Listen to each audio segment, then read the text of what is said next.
feel like for years I've been having this like vision to reach the world with the message of purpose and hope and value found in Jesus Christ.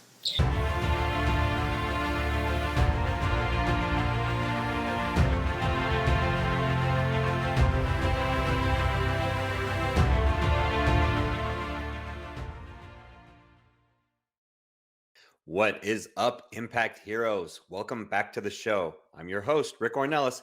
Thank you for spending some time with us today because we know time's a valuable resource and we're going to make it worth your while.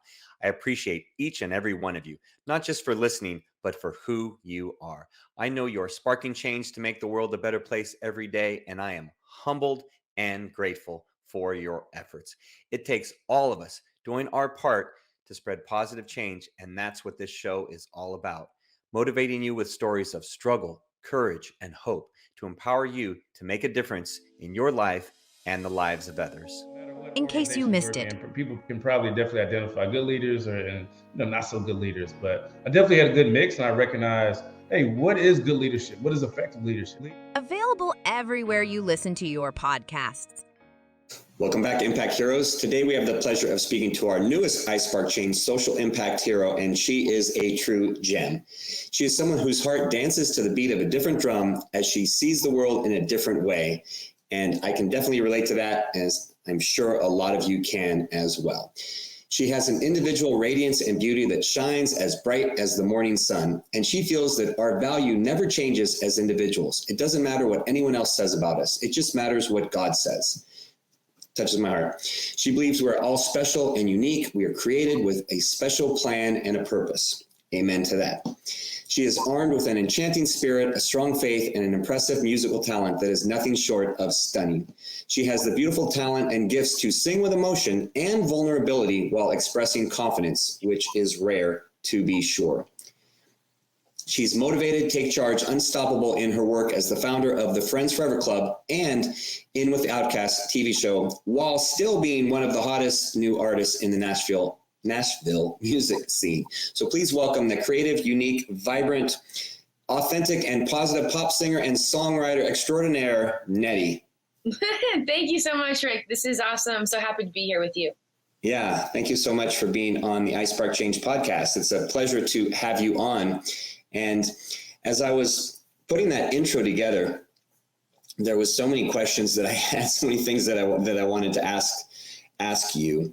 But I have to honor the show, so we will start with the question that I like to ask all of our guests on the podcast, and that is, we have you on the show because we see you as someone that is making a positive impact on the world, someone whose work inspires others and spreads positive change, someone that we consider a social impact hero.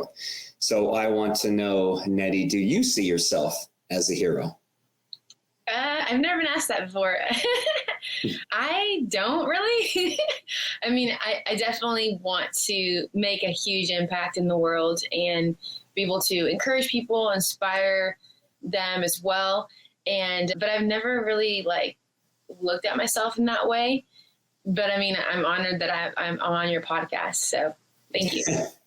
Well, we'll convince you by the end. I always get a kick out of convincing our guests, and you're in good company because we've had lots of individuals that are doing amazing things like yourself. And I'd say 70-80% of them answer the question the same way, that they don't see themselves as a hero.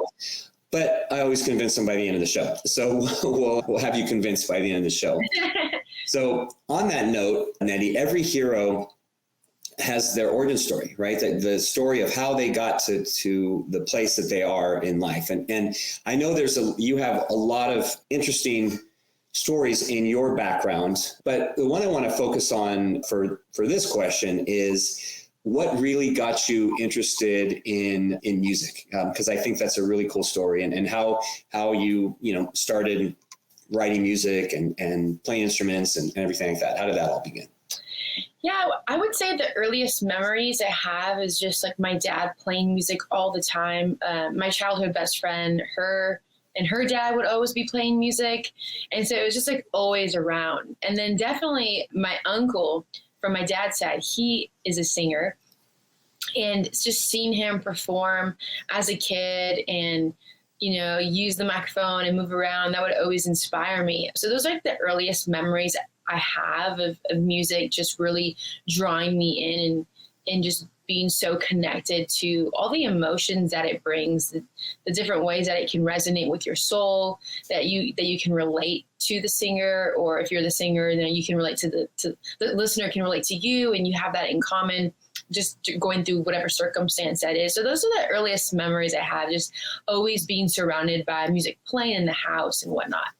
So early, you're still very young. So at that time when you're, a little girl and you're listening to music, what were, because I think of my daughters who, a bit younger than you, but they're 20, 23 and 26. And they, my wife is super big on music, and, she's not a musician. However, always playing music, loves music, always a lot of oldies and classics and all this. So my daughters all have a very well-rounded music taste, and they'll, listen to a variety of music, where a lot of their friends are just kind of listening to, the mainstream music that they kind of in their high school time or in their current time. So who were some of your inspirations musically back when you were younger? That's a great question. I feel like so many kind of different genres, like you were saying, like with your daughters, because your wife is such a music fan, is what I would think of her to be, just like my dad too. He doesn't play an instrument or necessarily sing, but he's a music fan. So I was listening to anywhere from like Alanis Morissette growing up, to Jack Johnson, to even like the Red Hot Chili Peppers, and then some music in Spanish. It's funny because I know so many songs, but I don't know a lot of the artists. Like I just remember my parents just playing them. But like Ana Gabriel is amazing. Of course, the original Selena, she's amazing. And, I think Selena Gomez is very talented, but the original Selena played definitely a part in, as a kid growing up, listening to her was something that I can remember. And yeah, I would say just a lot more. I mean, Jimi Hendrix, I used to just listen to him a lot as well. So many different, artists. Pop was definitely always in there. My uncle was part of a pop group named Matricula Dos, and he's from Mexico. So listening to him, of course, as well, was part of my life growing up. So was it, when you were young, was it singing that was your thing, or playing instrument? Which were you more of a fan of? Right. So I actually started off as a guitar player, and I didn't know how to sing. So I wanted to make music, create songs and go and play shows, and it would just fall through for one reason or the other. So I decided, after talking to some friends and like my family, that I would take voice lessons to learn how to sing, so that way I didn't have to rely on a singer. I would just kind of do my own thing. So I took voice lessons and I learned how to sing. And that's when I became a singer-songwriter. I wrote my first songs during voice lessons during that time that I was learning. And so first I'm actually a musician, a guitar player, and then became a singer and songwriter and all that. Do you play other instruments? You play other instruments? Yeah, piano and... Yeah, I play around on the piano, just make up some songs. I don't actually know how to play other people's songs, but I just make my own music up, and I can lay down a beat or two on the drums. I have pretty good rhythm. My best friend, she's my drummer. She's like, "You're a better table drummer than I am," because she kills it on the drums.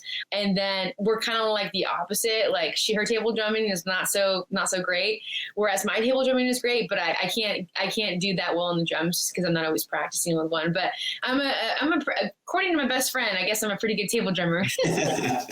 That's funny. Well, maybe if you have the opportunity, you can lay down a little bit before we finish up today. That's funny, on the desk there, or the table in front of you. Yeah. Okay, so you're growing up. You're musically inspired and everything. Talk about those are obviously some of the positive memories. The positive memories you have of your childhood. The music and the singing and everything like that. But I know you had, you're like me, parents went through divorce, you had some, you had to move and some issues there. Share some of the, I don't want to say negative, because I think they're all a part of who we are, and they're all positive in their own aspect. Right. But share a bit about how some of the things that you've gone through in your life, how that has impacted, the person that you are, not just musically, but also the person that you are, the work that you're doing, things like that. Because I feel that's a part of that heroic journey that you're on. Yeah, well, I love that question, honestly. And I've been thinking about that for a while now too, like how our hardships and the pain and the sorrow that we go through, if we allow it to, it often molds us to be these passionate, empathetic, compassionate people who actually, strive to make a change, to live for a greater good, for something bigger than themselves. For me, my faith is like key, is just like, so like cornerstone to everything that I do and who I am. But yeah, going through like a divorce, like you were mentioning at a young age, really impacted me and really made me familiar with like sadness, like sorrow. Like I remember feeling sorrow at such a young age. And in the moment it was hard, and there's still hard moments of it because, just so many different dynamics in life. But just like growing up and being able to relate to those people who are feeling lonely, because I went through that. We lived all together in Texas, and then my mom moved us out to California to be near her family after my parents' divorce, and feeling that sense of loneliness. And so I'm grateful, like now I have like depth to my personality, because I have met people where they kind of lack personality. And I look at kind of like what they've been through in their upbringing. I'm like, oh, well, you kind of never really suffered that much. And not that I wish suffering upon anyone, but I can see how, wow, like I'm so grateful that even in the midst of that suffering, God molded something that I can help people to know, like, hey, there is hope. You're not alone. And you're made with a purpose. Like, that's exciting. Like, you have something to look forward to. So that's kind of like the recap that, comes to mind for me when I think about like the things that I've been through and how it's molded me to who I am today. I can understand what you're saying about the hardships are what really bring out, the depth in an individual's personality, because I know for myself and many others that I know who have been through a lot, there's some of the most enjoyable people to be around. There's some of the the closest friends that I have. And I think, God doesn't waste any opportunity. He doesn't waste any opportunity for someone to learn and grow and become a better version of themselves. And like you said, it's, if you're just kind of living this vanilla life, then, there's very minimal highs and lows, then there's not going to be this, grand mountain or this, expansive valley in there that's what creates the beauty. Mm-hmm. Right. If you think about just like the landscapes of the planet, that's what creates all this beauty. You go out to, me living in Texas, you drive to California, you go through like West Texas where it's like nothing, right? It's nothing. That'd be the plain personality, whereas some of the nicer areas, you hit the Rockies and you're like, oh yeah, that's got a lot more personality. Right. It's a good metaphor.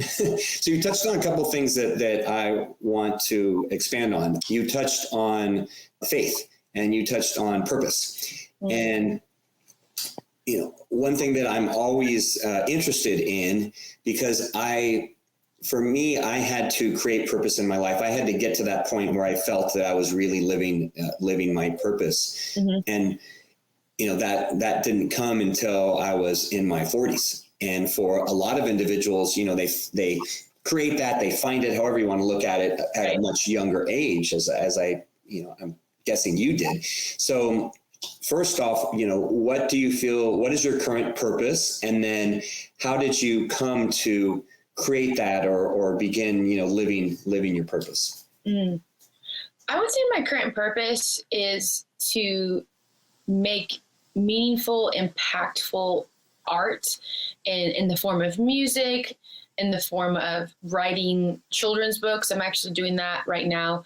and working on the first book out of the children's series, and then continue to just really create meaningful content for the kids' YouTube series and just to impact the world. I feel like for years I've been having this like vision to reach the world with the message of purpose and hope and value found in Jesus Christ.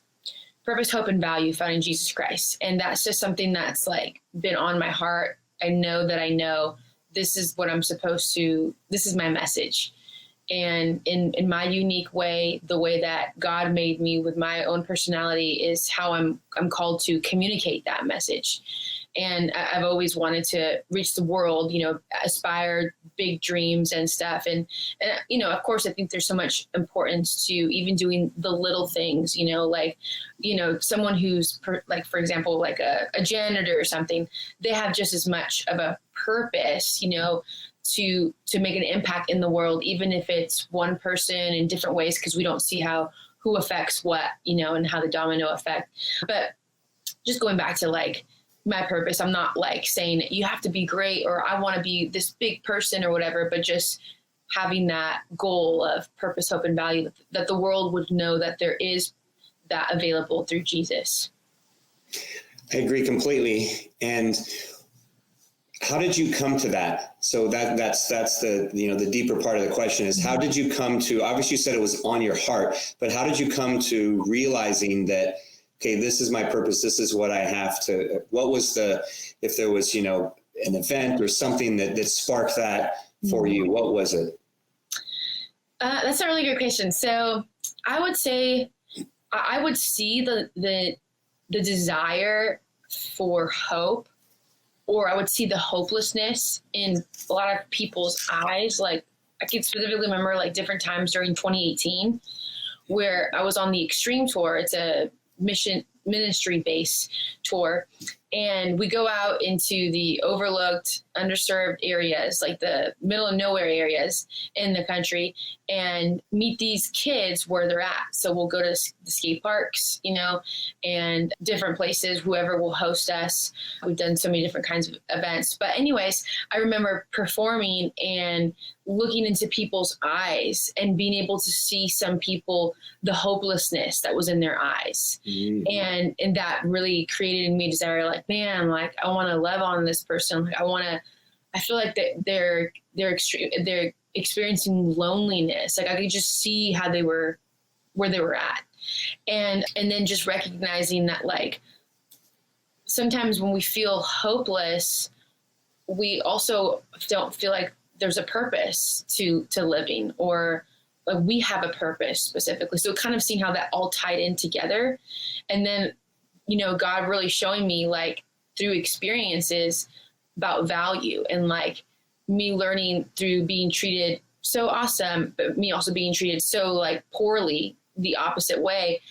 God was showing me through those experiences, your value, even though it says it in the Bible, he's showing me with my experiences, your value doesn't lie in what they say about you, for better or for worse. Mm-hmm. And so kind of all those hand in hand really gave me like the idea, or the thought was like, oh yeah, like this is what I really feel called to do. I feel so passionate to communicate that message in different ways or whatever, that, that there is purpose and hope and value, and that truly is only found in Jesus. So just kind of going through life experiences, I think at different times, but I would say a lot of it was like 2018 where God was really speaking to me about those things. Yeah. While you're on tour and meeting all those incredible people all over the country. Mm-hmm. So would you say that some of that hopelessness and that loneliness that you were seeing in their eyes was a reminder or a reflection of some of the times where you felt the same way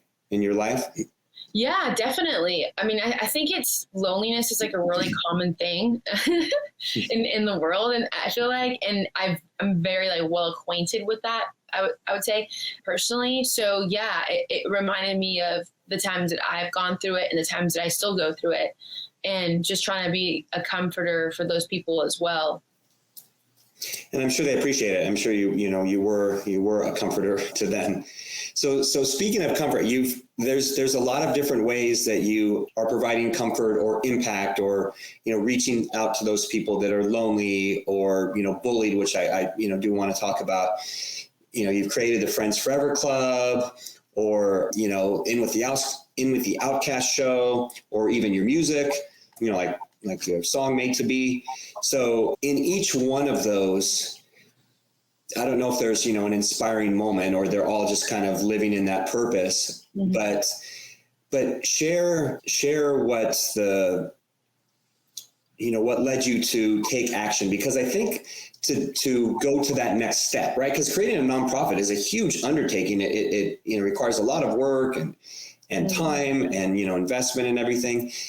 And there's a lot of individuals out there that feel, as I once did, and maybe you once did, that, you're too small to make a difference. I'm one person. What can I do? And you got to the point where you say, no, I can make a difference. I can change the world. I can, be impactful. So what really led to the action? Like, and you can, take them one at a time, like Friends Forever Club. What really led to that action of saying, hey, I'm creating a nonprofit where I want to, for anti-bullying and everything? Yeah. So with Friends Forever Club, I had tried to reach out to different anti-bullying nonprofits, and it would keep falling through for one reason or the other. Like, they would ghost me. They'd be like, oh yeah, this is awesome. And then we'd seem like we would connect, but then I wouldn't hear from them. Or maybe they weren't exactly where I was at with my beliefs.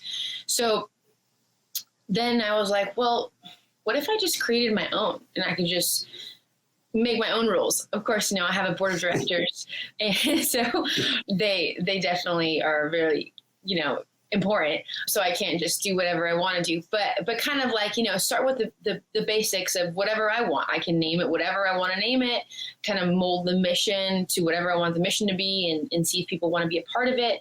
So really just it not working out with other anti-bullying nonprofits led me to be like, well, why don't I just do it myself? Kind of like the singing, like, oh, it keeps falling through for one reason or the other. The singer that I was working with, she's no longer around because she's with her boyfriend and I never see her anymore, or whatever, because that actually did happen.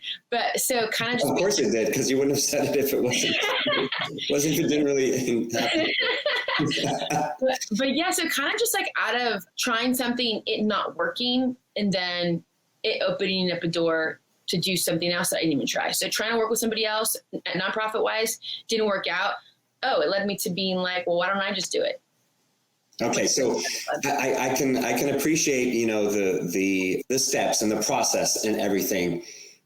Share, because I think it's important for our audience that doesn't know. Share the motivation to really speak up against anti-bullying. About you being bullied yourself as an adult, which is not talked about a lot, right? Yeah. Because it's always the kids in school, or all the things that happen across the news with school bullying and everything, and it's huge, and social media bullying and everything.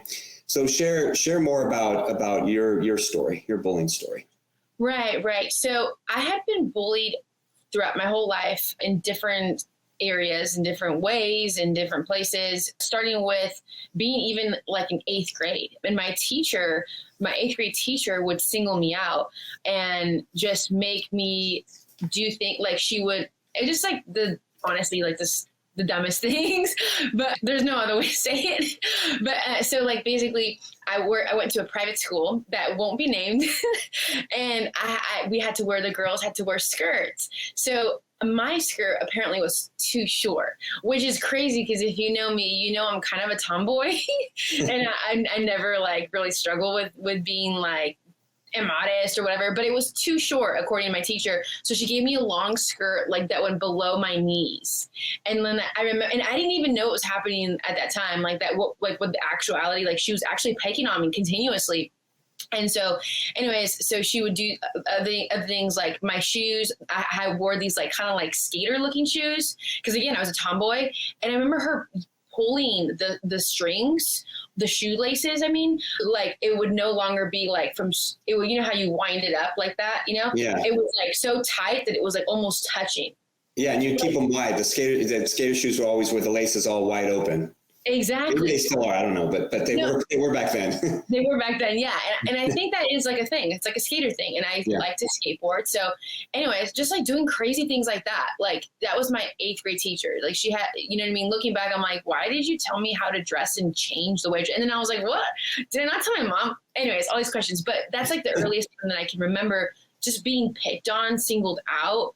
And then again, through high school by other classmates, you know, I had a Dora the Explorer backpack and people started calling me Dora, which I loved. That wasn't like the bad part. The bad part was when this kid in my math class was like, you look like the monkey on your backpack, you know? And so different times people picking on me and stuff like that. I'm sorry, Boots. Yeah. Apparently I look like Boots. Sorry, I remember Dora. My daughters were fans of Dora, so I remember. Yeah, she's still around. She's still kicking. I looked her up and I'm like, wow, okay. Still doing your thing, Dora. So, and then, you know, just through different jobs and stuff, even by my managers, again, just being like that person who's in charge of you, like the overhead person picking on me again. And the list goes on of examples. But so that really was like, okay, I had a manager at the time and he was like, hey, I want you to think of a nonprofit that you would want to partner with as a musician, you know, to join another cause. And I really wanted it to be sincere. I didn't want it to be just because he told me to do it. So I asked the Lord, I was like, God, show me like who I should partner with. And then the thoughts of like, oh, well, I've been bullied. I can't stand that whole bullying world and stuff. So anti-bullying. Okay. And that's kind of how it clicked. Like you relate a lot to it. You've been through it. And then, you know, starting my own nonprofit, anti-bullying nonprofit. So that's kind of how it came about. And again, you know, I commend you for taking action because, you know, obviously it's not fun to be bullied. I mean, when I was young, I was a little chubby kid. So, you know, I was bullied as well. And, you know, you kind of grow out of that and you forget it, but that doesn't mean it's any less painful for, you know, when you're going through right. Those instances. Yeah, for sure. And one thing I will say is that at least, you know, with groups like yours, you know, Friends Forever Club, the awareness, at least you're increasing awareness for those type of things, which is very impactful. So I want to shift a little bit to, you know, In with Outkast, the TV show, because I have to say, watching some clips on social media, I do see a Dora influence in your clip, you know, in your episodes, in your clips, you know, being so well versed in Dora as I am, but no, I remember my daughters did love it, and I think one of my daughters had a Dora backpack or a lunchbox or something at least. Those are cool. But talk about that. Talk about, you know, where the idea for, you know, the In with Outkast and, you know, the first, you know, faith-based bilingual kids show. Yeah. Share a little bit more about that. Yeah. So In with the Outkast, the name came from Friends Forever Club. So I created the name Friends Forever Club. And then our slogan, I was like, it's going to be In with the Outkast, because there's a poem that I wrote in 2018. And I said, I'm only in with the outcast. That's cool. I'm about that. And just really finding that like acceptance and realization too, that like, hey, I'm an outcast. I get kind of picked on. I get kind of, you know, outcasted. And so I relate to the other outcasts, and I'm like, I'm cool with that. And so then that's where the name came from for the YouTube series. And then it's funny because you say the Dora thing, because I talk about it with my producers all the time. And I'm like, it's hilarious. It's so funny how it comes, like, things in your life come back around. You're like, oh my gosh, it's so weird because I used to do this and now I'm doing that or whatever. So Dora the Explorer, you know, I carried the backpack, and my friend was like, you look like Dora. And I'm like, I do, don't I? Because I had like shorter hair and I still had hair. Yeah. And so I do. I'm like, I do. And I didn't mind it. I thought, you know, Dora's chill. So she would introduce me to everybody in high school as Dora. So literally the longest time I had for years, like almost for my whole high school, you know, career, whatever you want to call it, I was called Dora, and people only knew me as Dora. And then when I would be introduced as Dora, they'd be like, oh, like the Explorer. Then they kind of chuckle, and I'm like, yeah. And they didn't know, like, no, literally like the Explorer. So anyways, when we're doing the series, there's a bookshelf in the background, and it actually has a Dora the Explorer doll. And so everything on that shelf is like sentimental value. It's there for a reason. It's the purple background with me and Cheryl.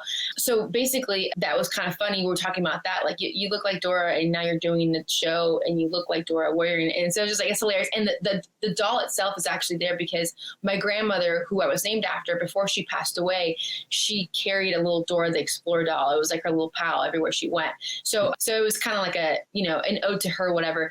But so that's kind of like where the show originated, and really wanting to provide meaningful content. Mr. Rogers is such a huge influence in my life, and really seeing the gift and the anointing that he had, and feeling like really drawn to speak to children in that kind of manner. I'm not trying to replicate anything, but really like relating to how that communication style, and wanting to keep that like legacy going, that very personal, very humble way of that Mr. Rogers would communicate. And of course there's like Blue's Clues vibes. I've heard people. I was going to say that. I'm sorry to interrupt. I was going to say, I was just waiting for you to finish. And I was going to say, I also see Blue's Clues in there. Yeah. Yes. Yeah. So I haven't told this to anyone before, but so far yet, but we're going to start having the character Tina the Turtle. We're going to make her an animated turtle. So it's taking us some time, you always improving and seeing how you can make everything better, but we're going to make Tina the Turtle an animated turtle. So it's going to be kind of like Blue's Clues, where he's interacting with Blues or Blue. I don't even know. I actually never even watched the show. I haven't seen that show in a long, long time. Ever since my kids were small. So that's like 20 years. That's a long time ago. But I do remember it, like when they would get a letter and all that stuff. I do remember all those things very fondly. Well, that's fantastic. And I know you're going to continue to impact, I know that's newer, but you're going to continue to impact, it's going to continue to grow, and we'll share it on our platform, and you can tag us on episodes and everything, and we'll share it for you. Thank you. Yeah, we'll be happy to appreciate that. Yeah, for sure.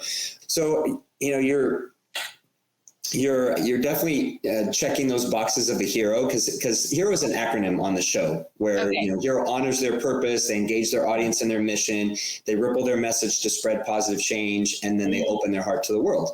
And I think you've already done all of those things in our conversation. I mean, you're definitely engaging audience in your mission in different capacities, whether it's Friends Forever Club or with the Outkast, and in your music, and doing different ways to spread that message, and making your life, what the experiences that you've gone through in your life, help others and be impactful. And I think that's what any hero is called to do, because if you look at, I always like to refer back, when you talk about social impact heroes, refer back to Joseph Campbell, the original, the hero's journey, where it's the responsibility of the hero to go out and learn and go through all their trials and tribulations and battles, and then bring back what they've learned and share that, bestow those boons upon everyone else, in the service to others. And I feel that you're doing that. The things you've taken, everything that you've gone through in your life, and you're sharing it in the service to others. Well, thank you very much. I love that. Yeah, you're very welcome. So you're someone that, I don't know if maybe I've asked this question once, but what's next for you? What's in store for you? What obviously the things you're working on, but what do you think is the next thing for you? So the next thing, I could just respond clearly. So when you say, what are the next things, what am I working on, project? Yeah, what are you working on, or what do you think, what do you want to create? I mean, you're a creative individual, so I would guess, tell me if I'm right, I would guess that as a creative individual that you are often thinking, writing, looking for, different ways to outpour that creativity. Yes. Definitely. Yeah. Just writing every day. I'm going to get in the studio soon, and just really trying to make a really concise game plan as to which songs are going to be next to be released, and just seeking a lot of wisdom from God to do that, because I seek him about everything, and I think everything is so much better when you first seek the Lord about it. But so going to be doing that, and then continuing to do the show, continuing to write content and record content and edit content, which is so much fun. it can be fun, but it can be tiring doing it all. Thankfully it's not just me on the team. There's a total of 3 of us who edit. So, and then working on the kids book series that I was telling you about earlier. So I don't have the date yet, but basically the goal is to have it by Easter, have it published and distributed, the first book out of the series. And so just really continuing to push for all those things, doing, events, concerts, speaking engagements, just continuing to do that as much as possible. Cause I really love to get out in the world and meet new people and be on stage and being able to use, whatever I have to give in those ways. Yeah. Well, please keep us updated on the book. Do you have a title yet for the book? Yeah. So it's called Made to Be. And then, so it's Made to Be : the first book is in B, Made to Be : Buzz. And then the next book, I can tell you the name for the next book, Made to Be : In with the Outkast. So basically it's about a bee named Buzz, and Buzz is on the In with the Outkast show. But so this is like an actual bee, because he's a like pretend bee on the show. So this bee, he gets bullied, and I'm not going to go into details on why he gets bullied until the book is published or anything, but he gets bullied, and he learns that what other people say is his weakness is actually a strength. So love it. Yeah, so I'm excited, and I'll let you know when that's out and stuff, and try to get you a copy. Yes, please keep us posted. I don't have any grandkids or anything, but I do have some little ones in our lives that I would, love to read that to them and share that with them. And I think it would give them a good message. Yeah. So and when that comes out, we can have you back on the show, or we can, promote it when it comes out for, music, books. I mean, any of the above, we'd be glad and happy to share that with others. Definitely. Thank you. Yeah, very welcome. So as we come to the end, there's a couple questions that I ask all our guests here on the program. And the first one is about a spark moment, because we've coined that phrase on this show, spark moments. And those are these moments in life where our actions or another actions have such an impact on us that it causes a ripple effect that goes far beyond the initial act. Mm. It could sometimes be, most of the time they're hopefully positive. They could be negative. It could be, the teacher that was, tightening up your shoes, right, or giving you the skirt, right? But it had an impact on you, right, that went far beyond, that initial act. But share an example of a positive story, of a positive example of either a spark moment that someone else impacted you, that it made a difference in your life, or that you've impacted someone else. Because I know you could probably share either direction, but share one that really comes to you, that comes to heart. Ooh, that's a good one. There's so many, I feel like, but like none that come to my mind. But so one does come to mind right away without taking too much time to kind of brainstorm. But I remember I was on tour in 2019, and I don't even remember what state we were in, because there were so many dates we had, but we were, I do remember. I'm sorry. It was upstate New York. It was like on the outskirts. It was kind of near Rome, New York, which is a really rough area. But anyways, it was somewhere in that area. And we were staying at this family's house. They were hosting us, and they were so, so sweet. And it was like the cutest, they had the cutest family, and just they had all these cool things about their house, like check out like the farm or different things like that. So anyways, this little girl, she just became my best friend. And so we hung out a lot, like with the group whenever we were with the group, like we were kind of always like together. And she's like, I remember two things about her specifically. One thing, we were laying down looking at the stars, and like they took us out to the top of the hill, and we're like, oh, this is such a cool view and stuff. And the little girl's like, what are you afraid of? And I was like, oh, I'm afraid of, I don't even remember what I said to her. And she was so cute. She's like, no, I mean like it sounded so deep, like such a deep question, but she was like, no, like, what are you afraid of? Like, are you afraid of the dark? Like things like that. Mm-hmm. And I was like, I actually am. But I remember before I left, she gave me she drew this drawing for me. And she said, I'm so glad God made you. And I was just like, oh my gosh, that was so sweet. Like, I don't ever really hear that. And I feel like, do we ever even tell that to each other? Like, I'm so glad God made you. Yeah, that's beautiful. Isn't it? I still have it, but I was just like, wow. So there's a spark moment. Yeah, for sure, because that definitely had an impact on you. So thank you for sharing that. And I'm sure that you had an impact on her in that time. I'm sure if we were to ask her, years later, she would remember those times for sure. Yeah, I hope so. It was sweet time together. Well, it's been incredible. So Nedy, where's the best place, before we ask our final question, where's the best place for our audience to connect with you? So I'm pretty much everywhere online. more frequently I'm on Instagram, but if you guys want to reach out through there, through my website, there's a contact form, or just shoot me a message on Instagram. I do have TikTok and Facebook, but yeah, I'm kind of everywhere. Officialnedy.com is my website. And then we also have friends for everclub.com. That's like friends, the number 4, everclub.com. And then our website for our show is inwiththeoutkast.com. Perfect. Well, we will make sure those are all in the show notes. Thank you for sharing that.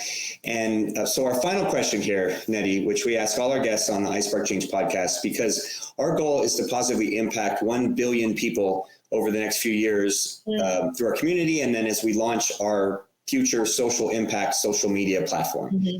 And we know we can't do it alone. We know we need the help of impactful leaders like yourself who are helping to show others the way, because many people feel, as I once did, that they're too small to make a difference, like I mentioned earlier. So we value your thoughts and opinions as a social impact hero. Hopefully you're convinced of that. So I'm going to ask you to peer into the future, peer into the, Spark Chage crystal ball, and tell me, what can the world become if everyone starts believing that they can make a difference and impact our future? What can the world become? I love that. I think the world would be if we each truly believe that we can make a difference.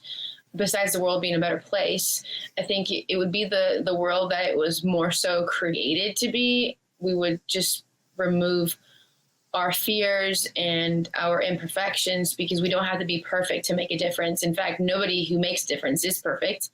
And just using your gifts, your strengths, and even your weaknesses to impact the world. But yeah, I think that the world would be more of what it's meant to be. And maybe that sounds too philosophical. I don't know if you were looking for more like a specific answer, but that's just kind of the top of my head. No, every answer is the answer that comes to your heart. And so I get what you mean by what it was, what it was meant to be. I know God knows the answer to that question. So that's really all that matters. So thank you so much, Nedy. Thank you for taking your time to share your heart and wisdom with our audience. You came in and you over-delivered, as I expected you would.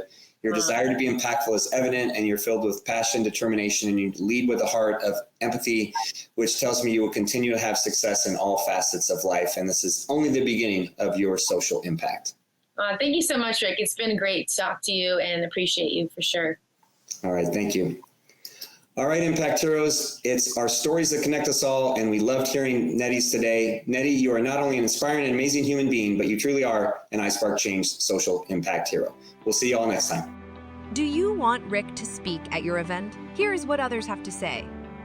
Did not know his story, and it was so inspirational, and his presence on stage, his authenticity was just incredible. I absolutely loved his performance. It made me feel some type of way. If you're looking for a speaker for your next event, hire Rick. I promise you this, you will not be disappointed. Visit rickcornelis.com to book him today.